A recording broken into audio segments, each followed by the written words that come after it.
শ্রদ্ধেয় অতনু অধিকারী দাদা ও শ্রদ্ধেয়া রত্না অধিকারী মা। বিষয় শ্রী শ্রী ঠাকুরের লীলা পরিষদ, শ্রদ্ধেয় অনন্ত মহারাজের জীবনী। জয়গুরু দাদা ও মা। রত্নামা জয়গুরু, অতনুদি জয়গুরু।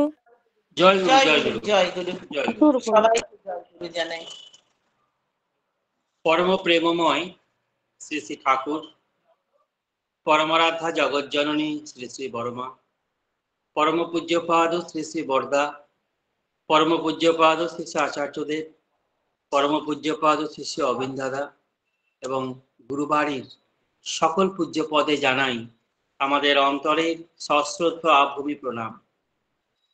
আজকের এই নাম ধ্যান লিঙ্কে উপস্থিত আমার শ্রদ্ধা সঞ্চালিকা মা সহ শ্রী শ্রী ঠাকুরের পূজ্য পাঞ্জাধারী কর্মীগণ, ইষ্টপ্রাণ দাদা ও মায়েদের যথাযোগ্য স্থানে জানাই আনন্দিত জয়গুরু। যারা উপস্থিত হয়েছি, যারা কোনো কারণে উপস্থিত হতে পারেনি, প্রত্যেকের সার্বিক ইষ্টোচ্ছল মঙ্গলময় সুস্থ স্বাস্থ্য জীবন প্রার্থনা করি প্রভুর আমার আতুল শ্রীচরণে। আজকে আমরা এখানে উপস্থাপন করব শ্রী শ্রী ঠাকুরের এক ভক্ত, সেই ভক্তপ্রবর মহারাজ অনন্তনাথ রায়। মানব কল্যাণার্থে মর্তে অবতরণ করেন অবতার পুরুষ, আর তাঁরই কল্যাণ যজ্ঞের ঋত্বিক কুলকে তিনি সঙ্গে করে নিয়ে আসেন। তার অভীষ্ট পূরণের জন্য তিনি লীলা করেন সেই ভক্তবৃন্দের মধ্যে। তাদের কেন্দ্র করেই সেই পুরুষোত্তম, যিনি স্বয়ং অবতারী পুরুষ, এবার এসেছেন। তার লীলাকে তিনি চলৎশীল করে রাখেন এবং করে রেখেছেন। আর ঠাকুরের যে বাল্য সখা অনন্তনাথ রায়, তিনি সেই অন্যতম ভক্ত, যিনি নিরন্তর পরীক্ষা নিরীক্ষা সাধন তপস্যার মধ্য দিয়ে প্রত্যক্ষভাবে উপলব্ধি করেন শ্রী শ্রী ঠাকুরের পূর্ণ অবতারত্ব, এবং তার এই উপলব্ধিজাত জ্ঞান জীবনের শেষ মুহূর্ত পর্যন্ত নানা উপচারে উপস্থিত করেন আর্ত পিপাসার্ত মানুষের কাছে। কথায় বলে, strongest the girdle, মাইটেস্ট the prophet, অর্থাৎ বেষ্টনী যত দৃঢ় হয়, অবতার পুরুষগণ তত শক্তিশালী হন তাদের অবতারত্ব প্রমাণে। তাই ভক্তবৃন্দকে তার লীলার দ্বারা তিনি নিজের ষড়ৈশ্বর্য প্রকাশ করেন। বাংলাদেশের অন্তর্গত পাবনা জেলার কাশীপুর গ্রামে 1293 বঙ্গাব্দের 6ই আশ্বিন দ্বারকানাথ রায় ও ব্রহ্মময়ী দেবীর পুত্র অনন্তনাথের জন্ম হয়। মাত্র 7 বছর বয়সে তার পিতৃবিয়োগ হয়। পড়েন চরম আর্থিক অসচ্ছলতার ভিতরে, আর এই হেতু তিনি প্রথাগত শিক্ষা লাভ করতে পারেননি। 16 বছর বয়সে হিমায়তপুরের ডাক্তার বসন্ত কুমার চৌধুরীর কাছে কম্পাউন্ডারির কাজ শেখেন এবং সেই সঙ্গে ডাক্তারি বিদ্যাও অধ্যয়ন করেন। সেই সময় থেকেই কিশোর অনুকূলচন্দ্রের সঙ্গে অনন্তনাথের ঘনিষ্ঠতা বৃদ্ধি পেতে থাকে। কিছুদিনের মধ্যেই অনন্তনাথের মাতৃবিয়োগ হয়। মাতৃবিয়োগের বছর 2 পর তিনি বিবাহ করেন। কিন্তু দুর্ভাগ্যের বিষয়, বিবাহের ৩ বৎসরের মাথায় একটি পুত্রের জন্ম দিয়ে তার স্ত্রী ইহলোক ত্যাগ করেন এবং এই শিশু পুত্রটিও বাড়ির স্ত্রীর মাথায় মারা যায়। ক্রমাগত শোক, এই শোকে উদ্ভ্রান্ত, বিহ্বল, প্রায় পাগল করা হয়ে পড়েন অনন্তনাথ রায়।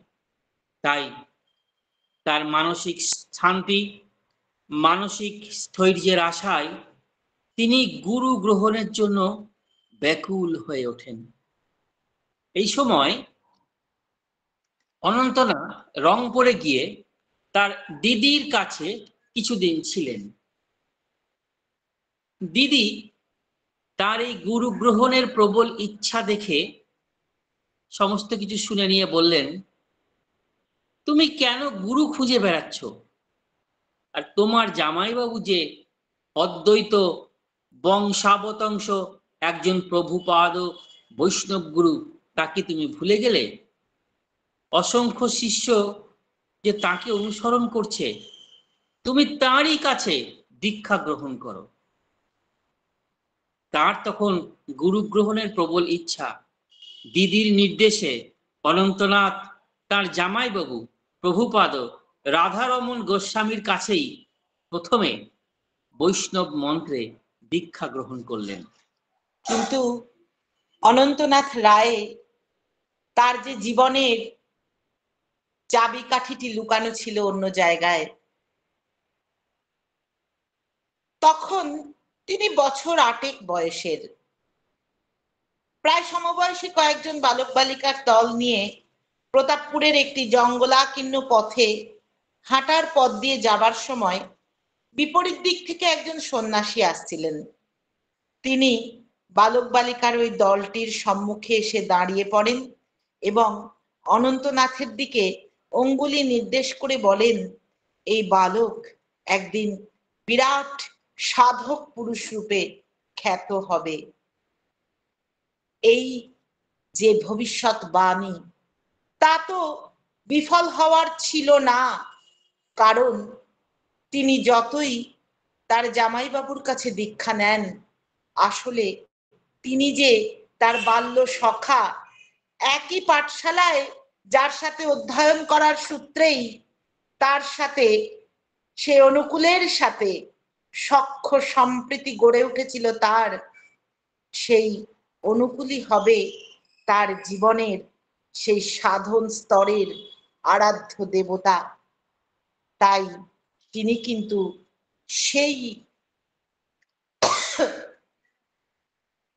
সেই পথেই ধীরে ধীরে অগ্রসর হতে থাকেন। বাল্যকাল থেকেই অনন্তনাথ খুব স্বল্পভাষী ছিলেন। সবকিছুতেই ছিল তার অসম্ভব ক্ষিপ্রতা, অথচ প্রতিটি কাজেই অত্যন্ত মনোযোগ সহকারে তিনি সেটি সুসম্পন্ন করার প্রচেষ্টা করতেন। কোনো কারণে রাগ হলে মুখ ভার করে থাকতেন, কথা বলতেন না। বেশি ক্রুদ্ধ হলেও কিন্তু তিনি মাঝে মাঝে ঘর থেকে ঘটি বাটি প্রভৃতি ছুঁড়ে উঠানে ফেলতেন। এহেন অনন্তনাথ রায় তিনি যখন তার সঙ্গে যখন সেই কিশোর অনুকূলচন্দ্রের পরিচয় হতে শুরু হলো, তার কিন্তু কিশোরের প্রতি, সেই কিশোর অনুকূলচন্দ্রের প্রতি কি কারণে একটি ঘনিষ্ঠতা শুরু হয়ে গেল, কি কারণে তিনি তার প্রতি একটি টান অনুভব করতেন।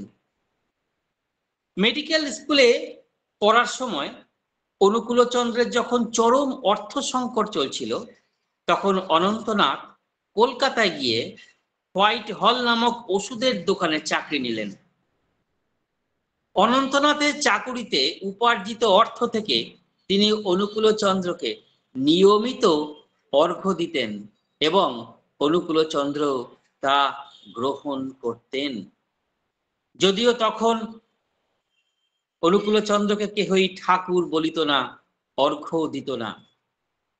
অনন্তনাথের এই সেবা দানের পর্যায়ে পড়ে না, দেওঘরে থাকাকালীন শ্রী শ্রী ঠাকুরকে জিজ্ঞাসা করা হয়েছিল কলকাতায় পড়ার সময় অনন্তনাথ তাকে কিরূপে সাহায্য করতেন। এর উত্তরে শ্রী শ্রী ঠাকুর বলেছিলেন, আমার খুব কষ্ট হলেও কেউ সাহায্য দিতে এলে তা নিতাম না, তবে অনন্ত যা দিত তা নিতাম। অনন্তনাথ এরপর প্রায় 2 বছর কলকাতায় ছিলেন। তারপর কাশীপুরে এসে তিনি আগেকার মতোই চিকিৎসা ব্যবসায় রত হয়েছিলেন। দীক্ষা গ্রহণের পর,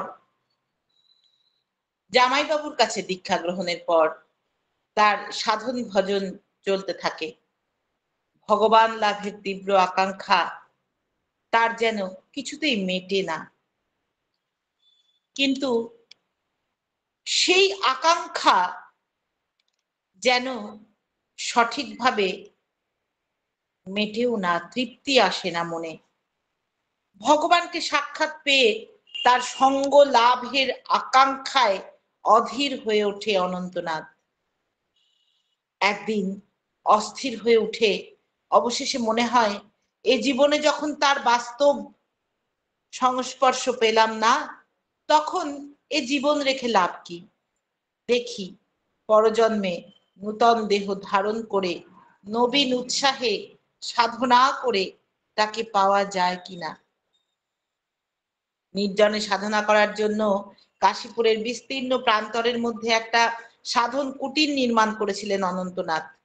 সেই সাধন গৃহের আড়ি কাঠে তিনি প্রাণ ত্যাগে উদ্যত হন। এদিকে সন্ধ্যা হয়ে এসেছে, প্রবল বৃষ্টি। অনুকূলচন্দ্র হিমায়তপুরে ডাক্তারখানার বারান্দায় রোগীদের সাথে বসে আলাপ করছিলেন। এমন সময় হঠাৎ কাউকে কিছু না বলে বারান্দা থেকে একটা বিরাট লাফ দিয়ে ঊর্ধ্বশ্বাসে দৌড়াতে লাগলেন। আতক্রোশ পথ দৌড়ে এসে সে অনন্তনাথের সাধন গৃহের কাছে উপস্থিত হয়ে সজোরে দরজায় ধাক্কা দিতে দিতে বলতে লাগলেন, অনন্ত রে, দরজা খোল, দরজা খোল, ভিজে গেলাম, শিগগির দরজা খোল। ঠিক সেই সময় অনন্তনাথ সেই বন্ধন রজ্জু গলায় পড়তে উদ্যত হয়েছেন। তিনি অনুকূলচন্দ্রের আঘাতে সবই শুনতে পাচ্ছেন, কিন্তু দরজা খুললেন না। কপাট এক সময় ভেঙে পড়ল। ঘরের মধ্যে প্রবেশ করে অনন্তনাথকে দৃঢ় আলিঙ্গনে আবদ্ধ করে ঠাকুর বললেন, আমি কি অপরাধ করেছি যে তুই আমাকে ফেলে যাচ্ছিস? ভগবান ভগবান বলে পাগল, ভগবান যে তোর পাছে পাছে ঘুরে বেড়াচ্ছে। বিস্ময়ের ঘোর কাটে না অনন্তনাথের। সে বুঝতে পারে তার সামনে যিনি দাঁড়িয়ে আছেন তিনি সেই তেজপুঞ্জ জ্যোতির্ময় মহাপুরুষ, যার অঙ্গ থেকে বিচ্ছুরিত হয়ে চলেছে অপরূপ বিভা। তিনি দেখতে পেলেন সেই তেজময় পুরুষ স্বয়ং অনুকূলচন্দ্রকে, তার বাল্যের সখা, তার জীবনের পরম সাথীকে। তিনি বুঝতে পারলেন যার খোঁজে তিনি জীবন নাশ করতে যাচ্ছিলেন, তিনি তাকে জীবন দান করলেন এখানে এসে। শ্রী শ্রী ঠাকুর অনন্তনাথকে দীক্ষা দেওয়ার জন্য মার কাছে পাঠালেন। দীক্ষান্তে অনন্তনাথ আকুল নয়নে অশ্রু বিসর্জন করতে করতে জড়িয়ে ধরলেন অনুকূলচন্দ্রের পাদপদ্ম। বললেন, দয়াল ঠাকুর, আমাকে তোমার চরণে রাখো, তোমার যোগ্য সেবক করে নাও আমাকে। পরম দয়াল শ্রী শ্রী ঠাকুর বুকে জড়িয়ে ধরলেন তাকে। বললেন, ওরে, তুই যে আমারই, কত হাজার হাজার লোকের অন্তরের রাজাধিরাজ তুই, তুই যে আমার মহারাজ। শ্রী শ্রী ঠাকুর বলতেন, সন্তমতের পূর্ব গুরুদের নামের সহিত মহারাজ শব্দ যুক্ত দেখা যায়, যেমন স্বামীজি মহারাজ, হুজুর মহারাজ, মহারাজ সাহেব প্রভৃতি। অনন্তনাথও ওই জাতীয় একজন উন্নত সাধক, সুতরাং তাহাকেও মহারাজ বলিয়া ডাকা উচিত। এরপর থেকে শ্রী শ্রী ঠাকুর তাকে মহারাজ আখ্যা দিয়ে মহারাজ ডাকতে থাকেন। শ্রী শ্রী ঠাকুরের অসংখ্য শিষ্যবর্গের সকলেই এরপর তাকে মহারাজ বলেই ডাকতেন। শ্রী শ্রী ঠাকুর তার সেই ভাব ও সমাধিস্থ অবস্থায় তার মধ্যে যে স্বতঃস্ফূর্ত 84 রকমের আসনের প্রকাশ তা দেখেছিলেন অনন্ত মহারাজ। বিভিন্ন ভাষায় বিভিন্ন আয়াসে বিনা আয়াসে অবলীলাক্রমে জাগতিক নানা প্রকার সমস্যার অপূর্ব সমাধান, ঈশ্বর তত্ত্ব, অবতার তত্ত্ব ইত্যাদি জটিল ধর্মতত্ত্বের সহজ সুস্পষ্ট মীমাংসা ঠাকুর দিতে থাকেন। মহারাজ সহ অন্যান্য ভক্তবৃন্দ তা প্রত্যক্ষ করেন। একবার এইরকম ভাববাণী শুনতে শুনতে অনন্তনাথের মনে অনুকূলচন্দ্রের ভিতরে যে ভগবত্তার পূর্ণ প্রকাশ তা নিয়ে দৃঢ় প্রত্যয় জন্মায়। একদিন ভাববাণীতে অনুকূলচন্দ্র অনন্তনাথের নাম ধরেই ডেকে বলেন, অনন্ত রে, কোথাও রওনা হতে হলে মেল ট্রেনে যাওয়া যায়, মিক্সড ট্রেনেও যাওয়া যায়, আবার গরু মহিষের গাড়িতেও যাওয়া যায়। ইহা বুঝে যা করার হয় করবি।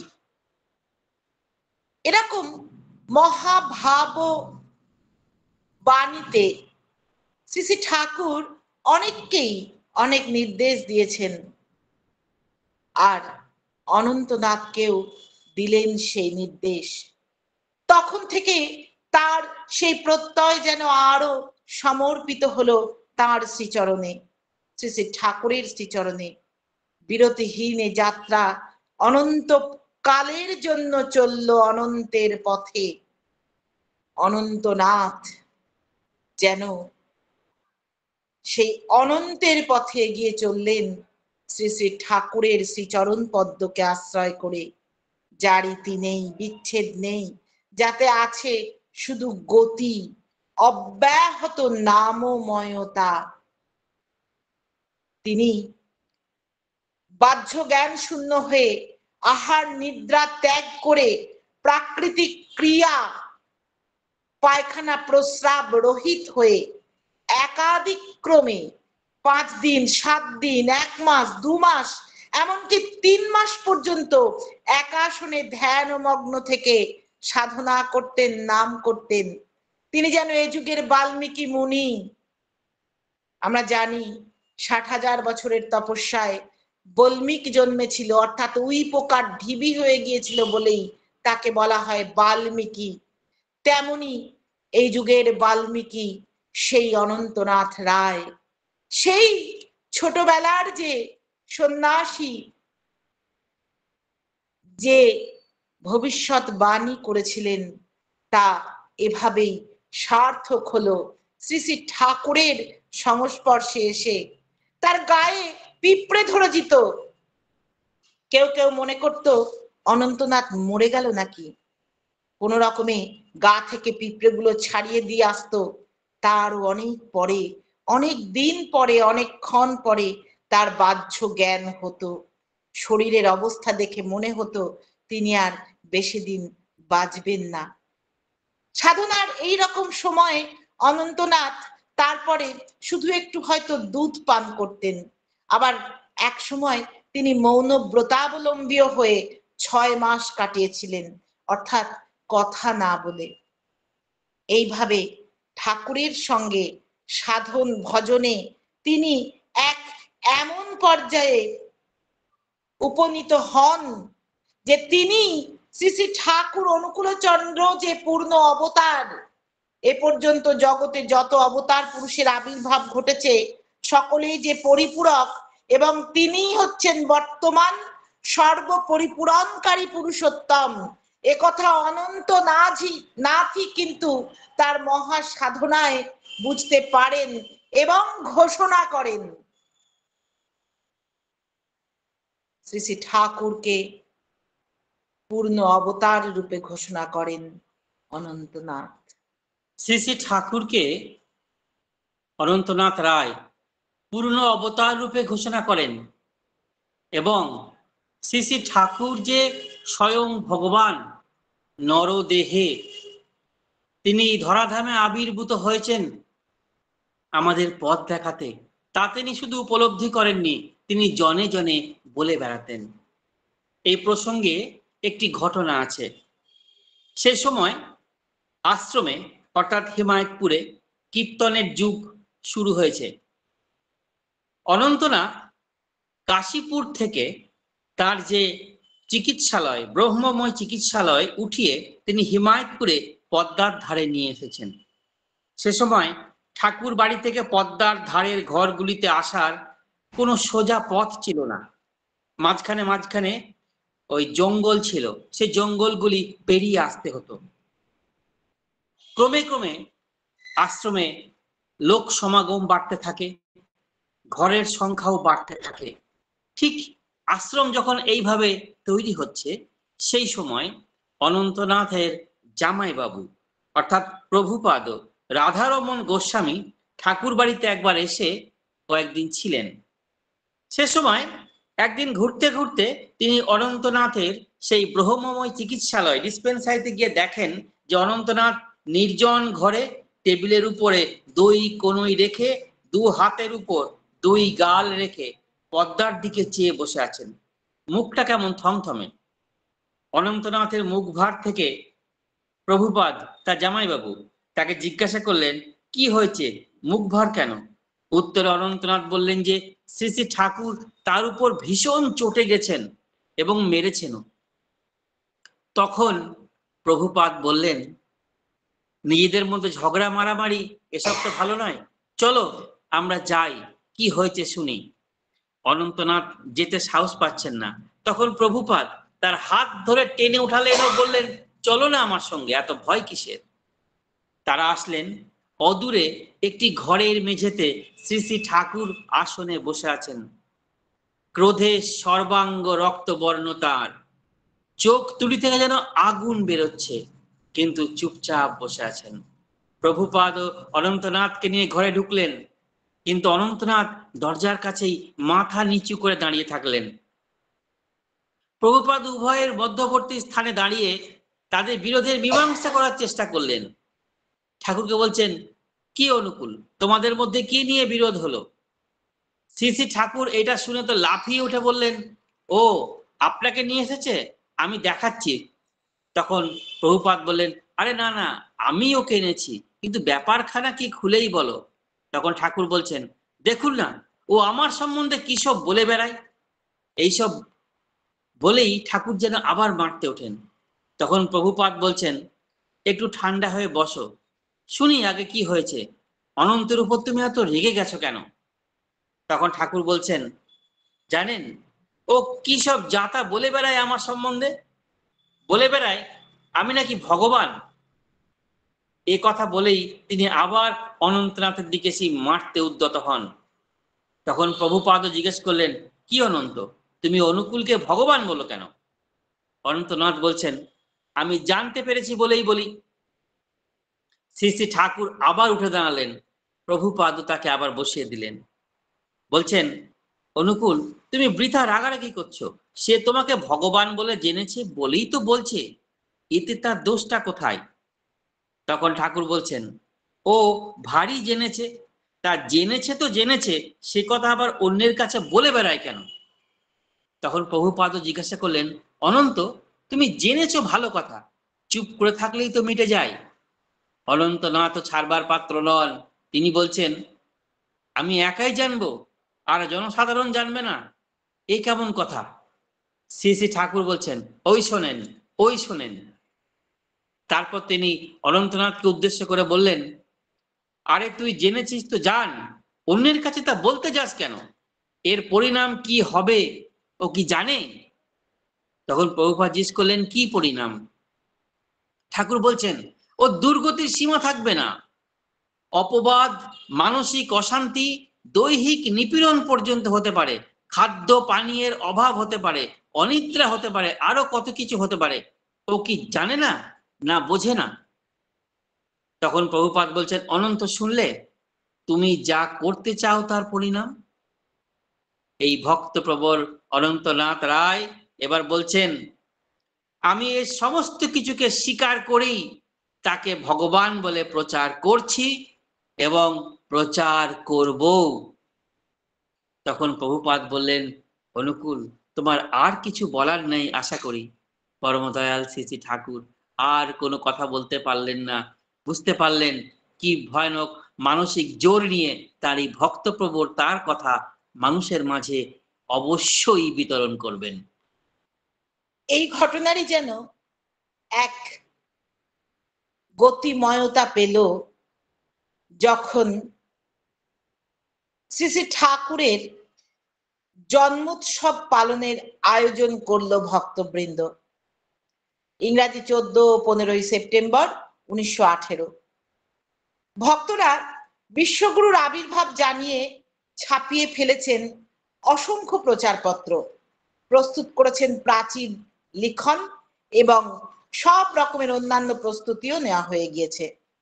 কিন্তু তখনো পর্যন্ত বিষয়টি শ্রী শ্রী ঠাকুরকে জানানো হয়নি। তখন তিনি শ্রী শ্রী ঠাকুর নামে পরিচিতও হননি। ঠাকুরকে জানাতে এলে তিনি তো কোনো মতেই সম্মতি দিলেন না। উৎসবে উপস্থিত হওয়া তো দূরের কথা, বললেন সে কি কথা, আমাকে বিশ্বগুরু, অবতার ইত্যাদি বলে প্রচার করা কেন? আমি কি কখনো বলেছি আপনাদের যে আমি বিশ্বগুরু বা অবতার? উদ্যোক্তারা পড়লেন মহা বিপদে। অনন্তনাথের শরণ নিলেন তারা। সমস্ত শুনে অনন্তনাথ তার কাশীপুরের সাধন মন্দিরে গিয়ে ধ্যান মগ্ন হলেন। একাদিক্রমে 5 দিন ধ্যান অবস্থানের পর মন্দিরের দরজা খুলে কুষ্টিয়ার ভক্তবৃন্দকে ডেকে বললেন, যান, উৎসব করুন, ঠাকুরকে বিশ্বগুরু, পুরুষোত্তম, যা খুশি বলুন। এ প্রণয়ের ডাক শুধুমাত্র নয়, এ ডাক বিধিসম্মত নাম। শ্রী শ্রী ঠাকুর আপনাদের উৎসবে যাবেন। এই কথা বলে মহারাজ মাতা মনমোহিনী দেবীর কাছে গেলেন। তার সাথে মায়ের কথা হলো। ইতিমধ্যে ভক্তবৃন্দ জননী দেবীর সঙ্গে দেখা করে বিস্তারিত নিবেদন করেছেন। জননী দেবী অতঃপর ঠাকুরের কাছে গিয়ে বললেন, ওরা অত করে বলছে, কুষ্টিয়ার উৎসবে একবার যা না বাবা। মায়ের কথায় শ্রী শ্রী ঠাকুর অবশেষে সম্মত হলেন। অনন্তনাথ রায় এই ভক্ত, তার ভিতরে মাঝে মাঝে ওই পেঁয়াজ রসুন সহযোগে মাংস খাবার বাসনা হতো। কিন্তু যখনই তিনি এমন কিছু করতে উদ্যত হয়েছেন, তখনই তার এই বাল্য বন্ধুটি অনুকূলচন্দ্র এসে সেই রূপ উদ্যোগ, আয়োজন ও সমস্ত সুযোগ পণ্ড করে দিয়েছেন। তাকে অমান্য করাও অনন্তনাথের পক্ষে সম্ভব নয়। তার ওই প্রকার অনাচারের পরিকল্পনা প্রতিবারই বিনষ্ট হয়েছে শ্রী শ্রী ঠাকুর অনুকূলচন্দ্রের হস্তক্ষেপে। সেই জন্য ওই দিন তিনি ঠাকুর বাড়ি গিয়ে শ্রী শ্রী মায়ের কাছে জানলেন যে অনুকূলচন্দ্র নাজিরপুরে দুর্গানাথ স্যান্ডেলের বাড়িতে চলে গিয়েছেন। নদী পথে যাতায়াতের জন্য অনুকূলচন্দ্র একটি নৌকা করেছিলেন। সে সময় পদ্মার স্রোতের গতিবেগ খুব প্রখর ছিল। অনন্তনাথ হিসাব করে বুঝলেন যে নাজিরপুর থেকে ফিরে আসতে অনুকূলচন্দ্রের অনেক রাত হয়ে যাবে। তাই তিনি নির্ভয়ে চাকরের কাঁধে ঝুড়ি চাপিয়ে দিয়ে বাজিতপুর ঘাটের হাটে গেলেন এবং যথাসম্ভব দ্রুত মাংস, পেঁয়াজ প্রভৃতি কিনে ঝুড়িতে রেখে চাকরকে দিয়ে তিনি আগে আগে আসতে লাগলেন। গভীর জঙ্গলে ঘেরা সে কালীবাড়ির পথ ধরে আসছেন। তিনি তো নিশ্চিত যে তার বাল্য বন্ধুটি কোনো মতেই এত দ্রুত ফিরে আসতে পারবেন না। হঠাৎ এই জঙ্গলের ভিতর থেকে একটি সন্ধ্যা মালতী ফুলের ডাল হাতে অনুকূলচন্দ্র অনন্তনাথের সামনে এসে দাঁড়ালেন ও বললেন, দেখ অনন্ত, কি আশ্চর্য, একই বৃন্তে 2 রঙের ফুল। তারপর খানিকক্ষণ চুপ থাকার পর বলছেন, কিরে, বাজার করে আনলি দেখি? দেখি, কি বাজার করলি? বলেই চাকরের কাঁধ থেকে ডালাটি টেনে নিচে নামালেন এবং সব দেখে বললেন, অনন্ত, তুই এসব খাবি? অনন্তনাথের মুখে আর কথা নেই। অনুকূলচন্দ্রের সামনেই ওইসব ফেলে দিয়ে অনন্তনাথ বাড়ি চলে গেলেন। বাড়িতে আসার পর তার খেয়াল হলো, এত অল্প সময়ের মধ্যে তার বন্ধুটি কেমন করে কালীবাড়ির জঙ্গলে এসে উপস্থিত হলো, এ তো সম্ভবপর নয়। তৎক্ষণাৎ তিনি মায়ের কাছে চলে গেলেন ও জিজ্ঞাসা করলেন, অনুকূলচন্দ্র নাজিরপুর থেকে? মায়ের কাছে জানলেন যে অনুকূলচন্দ্র তখনও পর্যন্ত বাড়িতে ফেরেনি। সেই ঘটনার পর থেকে অনন্তনাথের মনে এই বাল্য সখাটির সম্বন্ধে নানা প্রশ্ন উদিত হতে থাকে। পরদিন তিনি চলে গেলেন দুর্গানাথ সান্যালের বাড়িতে। গিয়ে জিজ্ঞাসা করে জানালেন যে অনুকূলচন্দ্র ওই বাড়িতে রোগী দেখতে এসেছিলেন ঠিকই, এবং অনেক সময় ধরে নানা কথাবার্তাও হয়েছিলেন। তিনি বাইরে গেছিলেন বড় জোর মিনিট 15 থেকে 20। তারপর তিনি নৌকাযোগে গৃহ প্রত্যাবর্তন করেন। সব শুনে অনন্তনাথের মনে সেই কালীবাড়িতে ওই রাস্তায় জঙ্গলাকীর্ণ পথে অনুকূলচন্দ্রের সাক্ষাৎ লাভ একটা বিস্ময়ের বিষয় হয়েই রইল। অনন্তনাথকে এরকম অনেক কিছু থেকে, অনেক দুষ্কর্ম থেকে অল্প বয়সে রক্ষা করেছিলেন শ্রী শ্রী ঠাকুর। সেকালে জমিদার ও উচ্চবিত্ত বাবুদের সমাজে কলকে পেতে হলে একটু মদ মাংস খাওয়া, বেশ্যাবাড়ি যাওয়া, বউকে সেমি জ্যাকেট পরানো প্রভৃতি আভিজাত্যের লক্ষণ বলে গণ্য করা হতো। তখন নব্য যুবক অনন্তনাথ, তার অনেক রোজগার, তাই তার বাবু হওয়ার স্বাদ বাড়ল। কাশীপুরে মেলা বসেছে, সেখানে কয়েকজন বেশ্যা ঘর বেঁধে দেহ বিক্রয়ের ব্যবসা চালাচ্ছে। বিয়ের আগে অনন্তনাথের জীবনের এই ঘটনা। তাদের একজনের ঘরে যাবার জন্য অনন্তনাথ পোশাক পরে রাস্তায় বেরিয়েছে। এমন সময় হঠাৎ অনুকূলচন্দ্র সামনে এসে প্রশ্ন করলেন, কিরে অনন্ত, বড্ড বাবু সেজে রয়েছিস যে, যাচ্ছিস কোথায়? অনন্তনাথের অবস্থা তখন কাহিল। নির্বাক, বিস্মিত, আড়ষ্ট অনন্ত গলা জড়িয়ে ধরে অনুকূলচন্দ্রকে বললেন, চল আমরা একটু অন্যত্র বেরিয়ে আসি। সে যাত্রায় অনন্তের বাবু হওয়া আর হলো না। আবার যখন তিনি সেই পরিণত পুরুষ শ্রী শ্রী ঠাকুরের সংস্পর্শে এসে তাকে অবতার রূপে, পূর্ণ অবতার রূপে অনুভব করে যখন তিনি সাধক পুরুষ, তখন একবার তার ধারণা হয়েছিল যে কামাদি রিপুকে জয় করা এমন কিছু কঠিন নয়। স্ত্রীর মৃত্যুর পর তিনি ব্রহ্মচারী জীবন যাপন করেন, তাই তিনি ঠাকুরের কাছে এই যে ধারণা, এটি ব্যক্ত করেন। শ্রী শ্রী ঠাকুর তাকে বললেন, ওতে স্বাধীন কর্তৃত্ব কিছু নেই, ওইসব ব্যাপারে ইষ্টনিষ্ঠা ও পরমপিতার ইচ্ছার উপরেই নির্ভর করতে হয়। কিন্তু অনন্তনাথের মতের পরিবর্তন হয় না ঠাকুরের এই কথায়। তার বেশ কিছুদিন পর ফাল্গুনী পূর্ণিমায় অনন্তনাথ নবদ্বীপে যান। সেখানে 3-4 দিন বৈষ্ণবীদের কীর্তন শ্রবণ এবং দর্শন করেন।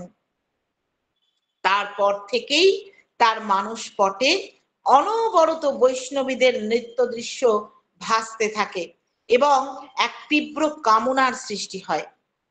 ঠাকুরের কৃপায় কোনো মতে কামৃত্যুর থেকে উদ্ধার পেয়ে তিনি হিমায়তপুরে আসেন। এসেই ঠাকুরকে বিস্তারিতভাবে সব বলেন। শ্রী শ্রী ঠাকুর শুনে খুব হাসলেন।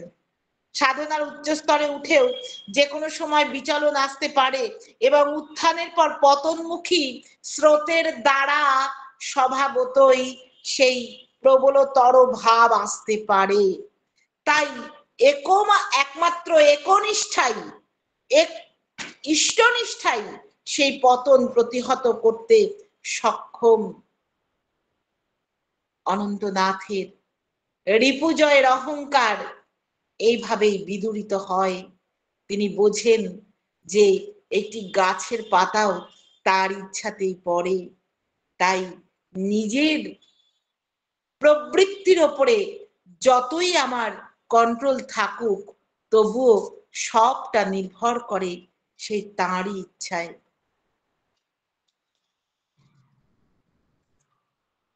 এই হেন ভক্তপ্রবর অনন্তনাথ তিনি তার অনেক জীবনে তার ঠাকুরের বহু লীলা তিনি দেখেছেন, ঠাকুরকে পেয়েছেন, ঠাকুর তাকে অসম্ভব রকম ভালোবাসতেন, স্নেহ করতেন। শ্রী শ্রী ঠাকুর অনন্তনাথ রায় তখন দিকে দিকে যান ঠাকুরের কথা বলতে।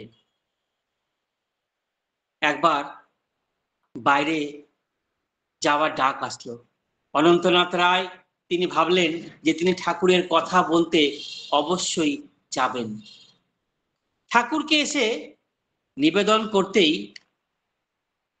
ঠাকুর তাকে যেতে নিষেধ করলেন, যে তিনি যেন না যান। কিন্তু এমন ভাবে ডাক আসতে লাগলো যে তিনি আর তা ফেলতে পারলেন না, তিনি চলে গেলেন। এই ভক্ত ভগবানের কথা মানলেন না, চলে গেলেন। এরপর যখন তিনি আশ্রমে ফিরে আসলেন, তখন সেই বসন্ত নিয়ে ফিরে আসলেন। সেই বসন্ত মহামারীর আকারে ছড়িয়ে পড়ল আশ্রমে।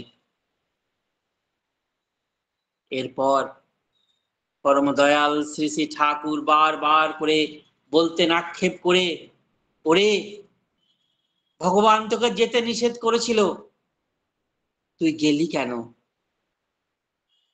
আমার কথা না মানলে আমি যে কিছুই করতে পারি না, আমাকে বিবশ হয়ে থাকতে হয়। সেই প্রাণঘাতী বসন্ত রোগেই অনন্তনাথ রায়ের জীবনাবসান ঘটল সেই আশ্রমেই। শ্রী শ্রী ঠাকুর অনন্তনাথ রায়ের মৃত্যুতে এতটাই কষ্ট পেয়েছিলেন, দুঃখ পেয়েছিলেন। তার মৃত্যুর ঠিক আগে তিনি তার ঘরের সামনে গিয়ে দাঁড়িয়েছিলেন, যদিও জননী মনমোহিনী দেবী অনন্তর সেবা করতেন, তার ঘরে ঢুকতেন, কিন্তু আর কেউ না। শ্রী শ্রী ঠাকুর তাকে যেন শেষ প্রণাম নিবেদনের সুযোগ দিলেন। তার কাছে এসে তাকে সেই দাঁড়ালেন। অনন্তনাথ কোন ক্রমে তার হাত দুটি তুলে প্রণাম করে তার শেষ প্রণাম জানালেন।